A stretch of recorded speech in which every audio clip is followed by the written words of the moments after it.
Iran और Israel में युद्ध हुआ था। इस युद्ध में दोनों ही देशों में भयंकर तबाही मची थी। 12 दिन तक चली इस जंग के बाद आखिरकार युद्ध विराम भी हो गया था, लेकिन इस युद्ध से ईरान को सबक मिला है। यही वजह है कि ईरान का अपने मित्र देशों से न सिर्फ भरोसा उठ गया, बल्कि ईरान पहले से भी ज्यादा सतर्क हो गया है।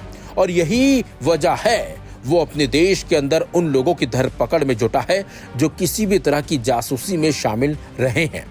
युद्ध के बाद से ही ईरान लगातार अफगानी नागरिकों को अपने देश से अफगानिस्तान डिपोर्ट कर रहा है। पिछले 2 महीनों की बात करें तो उसने 2 महीनों के अंदर ही लाखों अफगानी नागरिकों को वापस ईरान से अफगानिस्तान भेज दिया है। इसके अलावा उसने कई अफगानी नागरिकों को जासूसी के आरोप में गिरफ्तार भी किया है। इस कार्रवाई को लेकर ईरान का मानना है कि अफगानी नागरिक उसके यहाँ अराजकता बढ़ा रहे हैं, इसके साथ ही विदेश के लिए जासूसी कर रहे हैं। इस आरोप में उसने कुछ अफगान नागरिकों को फांसी भी दे दी है।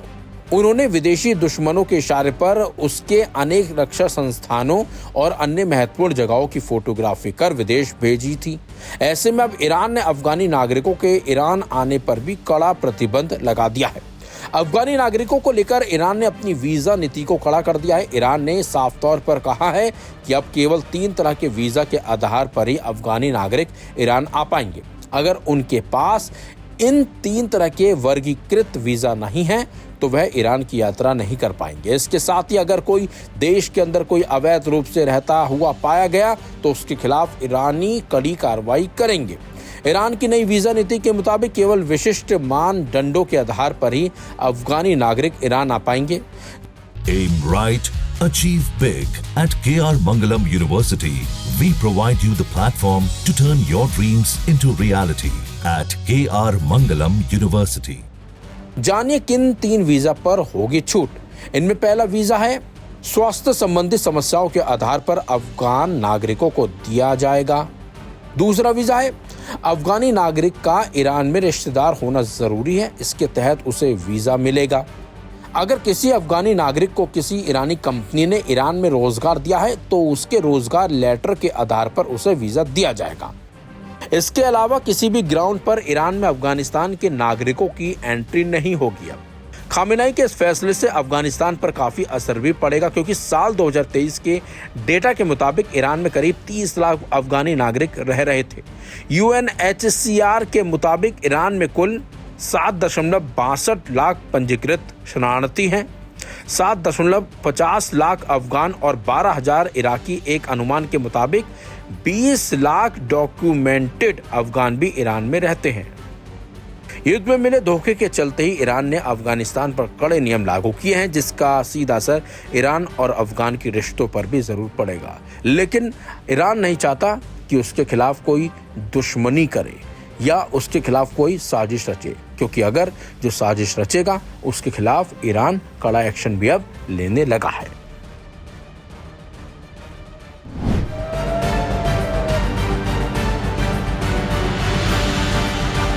मध्य पूर्व में तनाव की आंच अब इसराइल के दरवाजे तक पहुंच गई है। ईरान समर्थित यमन के हूती विद्रोहियों ने इसराइल पर सीधा हमला करते हुए उसके रणनीतिक बंदरगाह शहर इलाद की ओर एक ड्रोन दागा, जिसे इस्राएली सेना ने इंटरसेप्ट करने का दावा तो किया, लेकिन क्या यह वाकई में सच था, यह अभी तक सामने नहीं आ पाया। हालांकि इस हमले के दौरान कोई हताहत होने की खबर नहीं आई, लेकिन एक बात जिसने सभी को चौंकाया वह थी इस्राएली सेना की ये स्वीकारोक्ति कि हमले के वक्त किसी भी शहर में एयर रेड सायरन तक नहीं बजाया जा सका। IDF ने चैनलों को बताया कि प्रोटोकॉल के अनुसार सायरन एक्टिवेट नहीं किया गया, जिससे इस बात पर सवाल उठने लगे, क्या सुरक्षा एजेंसियां इस अचानक हमले के लिए तैयार थीं या यह इसराइल की चूक थी। इस बीच हूती विद्रोहियों ने न सिर्फ हमले की जिम्मेदारी ले ली, बल्कि इस्राएली प्रधानमंत्री बेंजामिन नेतन्याहू को सीधे धमकी दे डाली और इसके साथ ही एक बयान जारी किया, जिसमें कहा गया, तुम एक अपराधी हो, जालिम हो और तुम्हारा अंत तय है। चाहे तेल अवीव हो, इलाद, रेड सी की गहराइयां या दुनिया का कोई कोना, तुम्हें अब कोई सुरक्षा नहीं मिलेगी। हूतियों ने साफ लफ्जों में कह दिया, वे अब केवल यमन या रेड सी तक सीमित नहीं रहेंगे। उनका अगला मोर्चा लेबनान, इराक, सीरिया और यमन से एक साथ इसराइल को घेरने का है। World-class faculty, cutting-edge labs, and immersive learning. A vibrant campus life beyond the classroom. SGT University, nurturing future leaders. इससे पहले 6 और 9 जुलाई को हुतियों ने 2 कमर्शियल जहाजों पर भी हमला किया था। 6 जुलाई को मैजिक सीज नाम का एक जहाज डुबो दिया था। 9 जुलाई को ग्रीस का जहाज एटर्निटी सी हुती मिसाइल का निशाना बन गया, जिसमें कुछ क्रू मेंबर्स मारे गए और कुछ अगवा कर लिए गए। यह दोनों हमले ऐसे समय में हुए जब मई महीने में अमेरिका और हुतियों के बीच एक अनौपचारिक तौर पर युद्ध विराम समझौता हो गया था, जिसमें दोनों पक्षों ने एक दूसरे के जहाजों पर हमले न करने का वादा किया था। लेकिन इस समझौते में इसराइल को स्पष्ट रूप से बाहर रख दिया गया था। अब इसराइल लगातार अमेरिका से अपील कर रहा है कि वह हुतियों के खिलाफ अपने सैन्य ऑपरेशन दोबारा शुरू करे, लेकिन अमेरिकी प्रशासन इस मांग पर राजी नहीं हो रहा। एक वरिष्ठ अमेरिकी अधिकारी ने अल जजीरा को बताया, हुतियों ने अमेरिकी जहाजों को नहीं बल्कि इसराइली लिंक वाले जहाजों को निशाना बनाया है, इसलिए हमारी समझ बनी हुई है। नेतन्याहू के लिए एक राजनयिक झटका उस समय और गहरा गया जब अमेरिकी राष्ट्रपति डोनाल्ड ट्रंप ने यह कहकर इसराइल का समर्थन करने से इनकार कर दिया कि उन्हें अब भरोसा नहीं। गौरतलब है कि हुतियों से सीज फायर के दौरान अमेरिका ने साफ तौर पर इसराइल का नाम नहीं लिया, बल्कि यूं कहें कि इसराइल को साफ तौर पर नकार दिया कि अब हुतियों से अकेले इसराइल निपटे। शायद इसीलिए अमेरिका अब इस जंग में कूदना नहीं चाहता, क्योंकि उसे पता लग चुका है कि हुतियों से निपटना कहीं न कहीं उसके लिए नामुमकिन जैसा बनता गया, जिसके कारण उसे सीज फायर करके जल्दबाजी में निकलना पड़ा। अब सवाल सिर्फ एक ड्रोन हमले का नहीं बल्कि पूरे क्षेत्र में फैलते युद्ध का है।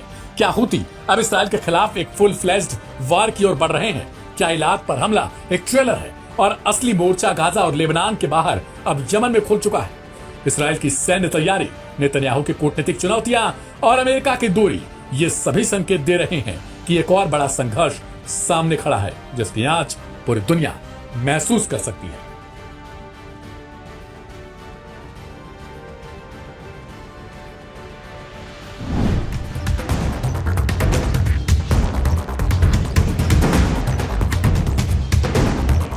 मिडिल ईस्ट में चल रहे तनाव के बीच इराक के कुर्दिस्तान क्षेत्र में सरसंग और खुरमाला तेल क्षेत्रों पर मंगलवार सुबह ड्रोनों ने कहर बरपाया, जिसने अमेरिकी हितों को निशाना बनाते हुए तेल उत्पादन को पूरी तरह से ठप कर दिया।